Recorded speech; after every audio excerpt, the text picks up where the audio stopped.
People are losing an extreme amount of weight on these weight loss medications, but they're not losing fat. They're losing a lot of their muscle. And that means that their metabolism is dropping. They're gonna end up having to take these medications forever due to that because they won't be able to sustain that weight loss without them, or they're gonna have to keep on eating less and less and less and less and less. This is setting them up for the worst rebound of their life. But real fat loss and keeping your muscle is possible if you know what you're doing. I have lost 100 pounds myself. I have coached a lot of people to lose an extreme amount of weight. And although I've never personally taken these medications, I know exactly what to do to keep your muscle and to keep that weight off whenever you cycle off of them. So we're gonna talk about how to eat, how to train, and how to transition off. That's the big one, is that last one. So first is gonna be the training. If you don't train the right way, you're gonna hate your body by the end of it. It's not gonna be good. You're gonna have wasted all that money. Okay, so this is just going to be a bar graph showing the representation of training correctly versus not correctly. So let's say this is you training chest 1 time per week, and this is 2 times per week. If you keep the sets the same between each of these, the stimulus for your chest here, is gonna be this high or whatever,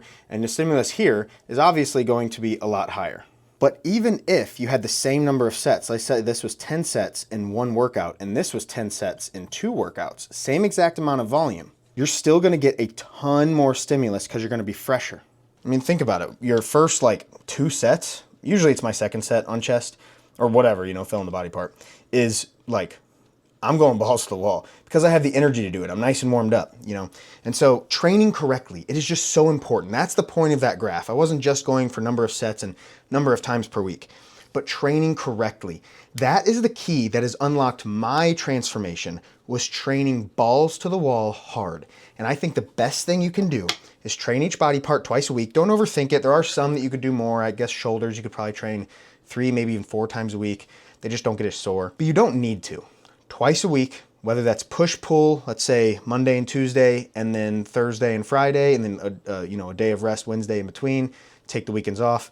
Or if you do push-pull legs, which is Monday through Saturday, whatever your split is, it doesn't really matter as long as you're hitting each body part twice a week and you're going hard. At first, if you're new to this, you being consistent and just doing, let's say it's 4 times a week push-pull, and you know what, I'll give you a resource right after this point of putting together your plan. You're gonna love it, it's free.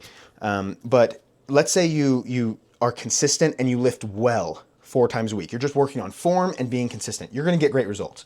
But progress to training hard. What that looks like is as you're pushing up the bar, rep 1 might be smooth, and 2, and then, rep 10, 11, 12, something like that is a grind. You don't know if you're gonna make it and you finish it.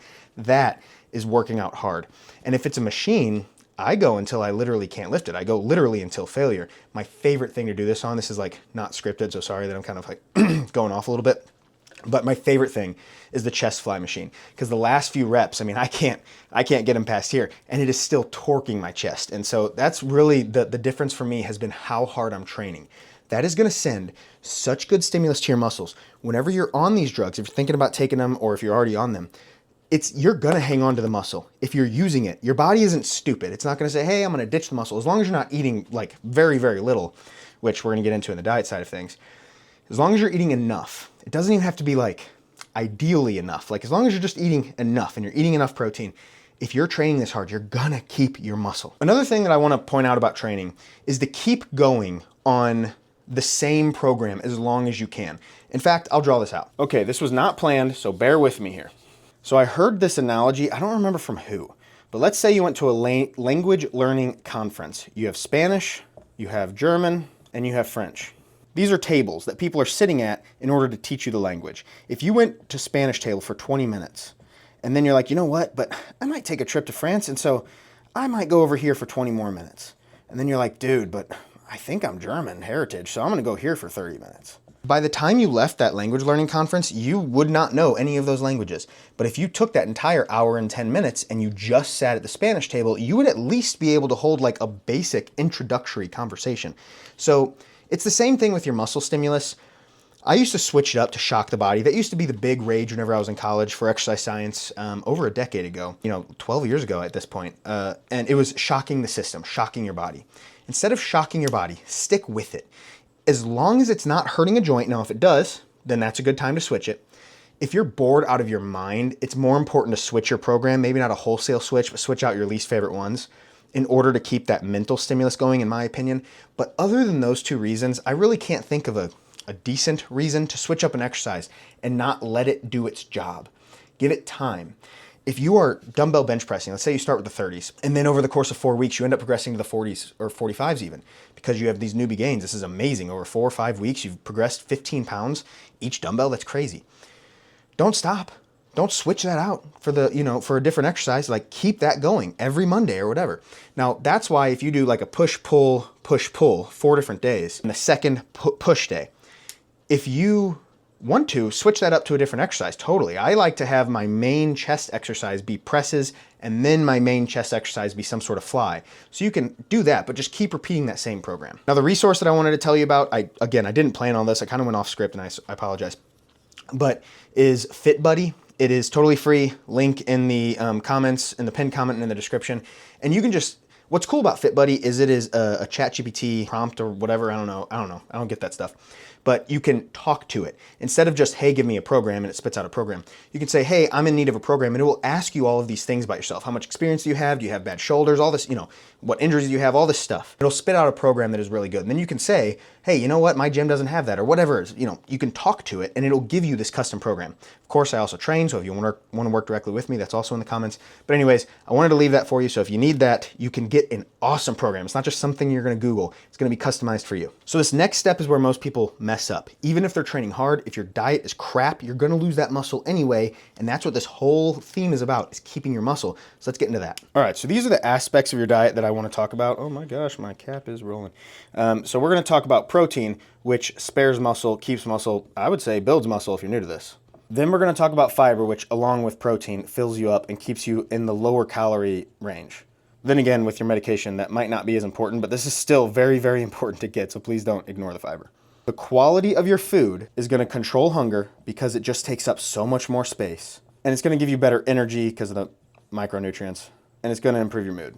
So this is just, man, all these are important. This right here, I just want to make a note, this is what silently wrecks, even on these weight loss drugs. It silently wrecks diets. And that's because they don't take up a whole lot of space, and yet there's a ton of calories. Now, it still will upset your stomach a little bit because of all the fat and all the calories going in. That's the whole purpose of these drugs, is that, less calories fill you up. But still, they're sneaky, and it's a way that a person won't be losing weight even though they're eating less, or it feels like they're eating less because they are eating less volume, but they're eating tasty foods that just have a lot of calories. If you don't already have my high protein cookbook, it is large meal prep size meals. That's also free in the description, so you can grab that if you want. Now, I specifically want to talk about the quality portion of that.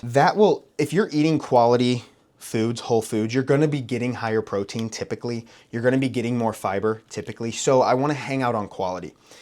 Even more important on these drugs, okay? If you are eating junk, you're going to be eating very little. The nutrients going into your body to keep your muscle, to keep your energy going, to keep your testosterone high, all that stuff is just going to go in the tank. You're just going to waste away. A lot of people, when they are elderly and pass away, and they just say they died of old age, a lot of times that their organs just kind of gave up. And it looks like in the literature, now I'm not an expert in scientific literature, okay? I try to cite it, I try to look into it, I try to follow channels like Lane Norton, he's great for this. On how to, understand the scientific literature. So this particular topic is a little bit above my head. But the elderly a lot of times waste away. They just stop eating, and therefore their organs eventually die. And so when someone dies of old age, it's really that their heart just kind of gave out. They didn't have a heart attack or anything, it just stopped. Now, I'm not saying that's to blame, like muscle is all to blame for that, but I wonder how much longer all of us would live if we had more muscle, because we wouldn't waste away. We would have the energy and if you see a person who's just like old and skinny and frail, just imagine them put on 20 pounds of muscle, and they probably aren't looking that way. A quick note, because this has to do with diet, about the nausea that you may have heard about with medications, or if you struggle with this, let me know in the comments. But a lot of times it's because, imagine you're not on these drugs and you order an extra large pepperoni pizza and you slam it. A lot of my viewers, because I've been there, I bet you've been there too. A lot of us big guys, we can do that. But by the end of that, I'm sick. I literally am like, dude, I want to throw up. And since it slows gastric emptying, these drugs, the same effect will happen on 2 or 3 slices of pizza. So you just have to be more careful with how much you're eating, which is why quality is even more important, because 3 slices of pizza is a whole lot of calories, whereas an entire, chicken and rice bowl is going to be half the calories, and yet it's going to probably be just as filling. Okay, so we've talked about training and diet, but keeping it off without the drugs, that is so important. If you don't do that, you're going to have to take them forever, and that's going to suck, especially on your wallet. But also, you could just eat less and less and less and waste away, like I said. So let's get into that. Coming off of these drugs without any habits to back it up is like jumping out of a plane without a parachute. You are for sure going to crash. It's kind of obvious. You know, funny, I think someone actually survived. I want to look it up real quick. Has anyone ever survived jumping out? It filled it in for me. How'd they know? Yes, several people have miraculously survived falling or jumping from aircraft without a functioning parachute. You gotta be kidding. There's 5 on this top list. Weird. So I guess that ruins my analogy, but I think you'll still get it. Every single step, every single lift, every tracked meal, all of these things add up to you being the person that is lean, being the person that looks jacked, not depending on something that eventually is gonna go away, and therefore you're being left without your parachute. So let's talk about the habits that you gotta build. I'm gonna give you a list of like the most important ones. My camera will come up here. And this list is kind of long. No, it's not. I'm gonna give you the main list. I thought it looked long, but those are my notes of like what to talk about, so. All right, first, steps. And you could add cardio to this. And I really like the bonus of rucking, a weighted backpack. My rucking backpack is right there. Don't look at that mess in the corner. That's all for you guys, actually, a lot of that. It's like props and stuff, but anyways, oh, turned wrong. All right, 2 is weightlifting. Absolutely essential. We already talked about it, so I won't harp on it too much. And we already talked about quality diet, but start learning what that is. I'm about to talk about it in a second here. And the most important one is getting, I'm bad at writing in all caps, getting back up. You will fail from time to time, okay? It's Christmas. It's Christmas Eve right now, filming this on Christmas Eve. And I ate like crap today. I don't know where my cat went, but I ate like crap today, and yet tomorrow's going to be, tomorrow's Christmas, but you know, tomorrow's going to be a normal day in terms of my diet. I plan on it being, and if not, then the day after is definitely going to be normal, and I'm going to be right back in the gym. Get back up. It doesn't matter how bad you mess up. I promise it means nothing. If you look at my clients' weight loss graphs, I've done this before, where when they feel defeated, I will zoom out on their graph for them, and I'll send them a picture, and I'll say, hey, without the dates, because I chopped it off, tell me where Thanksgiving was last year. Remember how bad you ate last year? Tell me where it was. And they struggle. They struggle to tell me. Why? Because when looking at an entire graph, an entire weight loss graph, you're gonna have to look at these little blips. They mean nothing. They're little blips, okay? They're little raises. It doesn't matter. They never go all the way back up because my clients got back up because they had me nagging at them until they got back up. But I promise, it doesn't matter. Just move on. That is the most important habit you can build, is the habit of mental resiliency when you eat bad or miss a workout or whatever. But real quick, I want to talk about what quality diet looks like. Seriously, my cookbook, I'm not like doing this to plug it again, but like it's free and you will have a quality diet right there, and it'll make a lot of meals per, recipe. It makes like 9, 10, 11 sometimes meals. But lean proteins, think chicken, lean ground turkey, really lean cuts of beef. I don't do beef too often. Not that it's bad, it just allows me to control my calories a little bit better. And fish. Lots of vegetables. One of my favorite things to add to almost everything is street lettuce, which to me just looks like dry coleslaw. So that's what I get. I just get dry coleslaw. And that stuff is so healthy, lots of fiber, lots of antioxidants and micronutrients and all that stuff. Of course, there's fruit. A lot of people demonize fruit. I don't really know why. I have never, not once, and I've worked with a lot of obese people, okay? I have never met someone who is obese who eats a bunch of bananas. Bananas would be like the worst example, right?